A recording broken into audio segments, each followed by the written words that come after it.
Jom review komik Furqan. Komik Furqan, nukilan Bila M mengisahkan tentang Furqahat yang baru sahaja berpindah ke SMK Kampung Sungai Busut. Dari awal lagi, Furqahat dah nampak masalah gejala buli di sekolah ni. Dan dia ambil keputusan untuk tidak berdiam diri tapi untuk melawan gejala buli dekat sekolah Kampung Sungai Busut ni. Dan dia buat dengan cara dia yang unik dan bijak. Persoalannya, adakah Furqahat akan berjaya? Siapa kawan dan siapa lawan Furqahat dalam kisah ni? Semua tu akan terjawab kalau korang baca sendiri komik Furqan ni. Pertama sekali saya nak cakap dalam komik ni ada 3 bab dan setiap bab tu dia cerita yang berbeza-beza. Dan benda yang paling saya suka sekali bila mula je bab baru, dia dimulakan dengan ayat Al-Quran ataupun hadis. Dalam 2-3 menjak ni saya banyak juga baca komik-komik. Tapi ini kali pertama lah saya nampak permulaan bab-bab tu dengan ayat Al-Quran dan hadis. Dan saya suka benda tu. Satu lagi benda yang saya suka dalam komik Furqan ni adalah character design.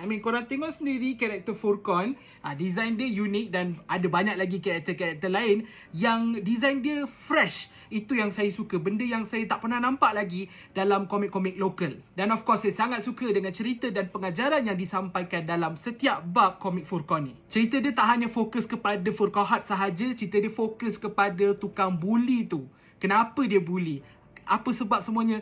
Dia cerita dan cara penceritaan tu unik, saya sangat suka. Komik ni ada masalah tak? Ya, ada satu masalah pada saya. Ada beberapa muka surat, paneling dia agak mengelirukan dan saya kadang-kadang macam sedikit lost masa saya baca komik. Tapi tak apa, saya perlahan-lahan dan saya dapatlah dia punya flow tu. Tapi itulah, bila tengok sekali macam, nak baca kat mana ni? Itu susah sikit. Kalau korang nak dapatkan, korang boleh beli secara online ataupun korang boleh pergi ke Reruai Karang Craft di PBA KL 2026. Saya cadangkan korang cepat-cepat dapatkan komik ni. Tapi sebelum tu,